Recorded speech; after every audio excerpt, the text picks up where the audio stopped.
Mon père étant pasteur dans une toute petite église aux États-Unis, nous avons pu toujours, toute la famille, être autour de cet instrument qu'est l'orgue dans les églises. Et puis un jour, l'organiste attitré de l'église n'était pas là, elle était malade. Et mon père était vraiment en recherche d'un organiste quiconque. Et ma sœur m'a porté volontaire.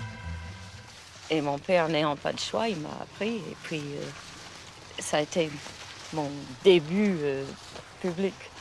Petit public, mais ça m'a appris beaucoup de choses. J'ai toujours intéressée à d'autres musiques parce que même à la maison, toute la famille, on écoutait la musique classique, la musique de beaucoup de différentes sources.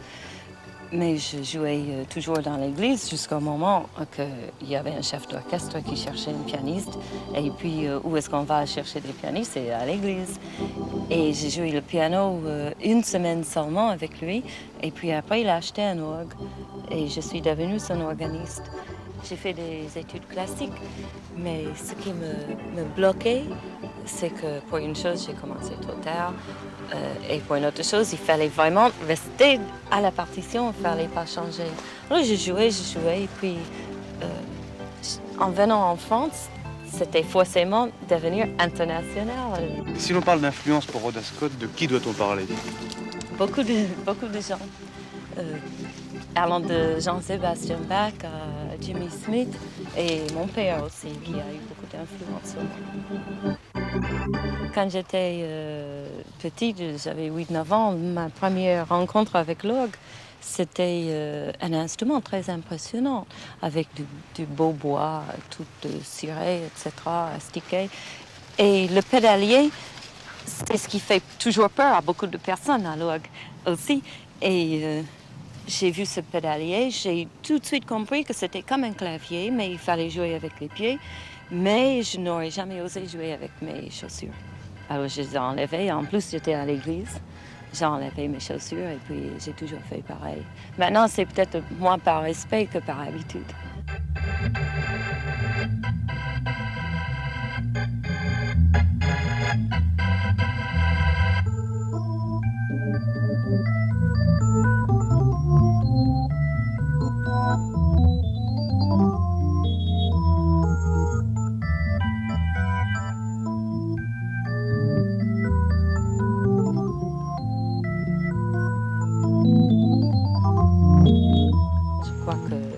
Que je joue du jazz. Moi, je le dirais.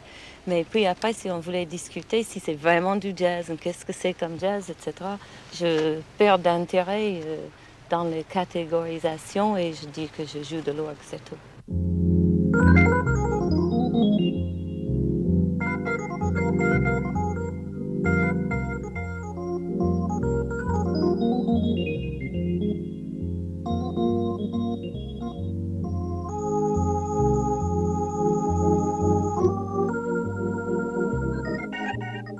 Le public en France, je crois, est très peut-être exigeante sans le savoir, sans le vouloir.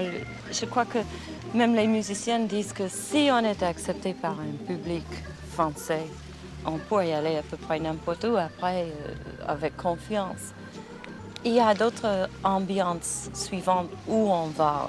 En Hongrie, par exemple, les gens sont très sages et très musiciens. Aux États-Unis, les gens sont moins sages en général, mais ils sont beaucoup plus extériorisés au point de vue d'appréciation. En France, il y a un petit mélange des deux, je crois, qui fait qu'il faut les gagner quand même. je n'ai pas de but au point de vue de carrière que je voudrais devenir ceci ou cela ou quelque chose, mais je voudrais encore beaucoup apprendre et prendre la joie encore à apprendre quelque chose.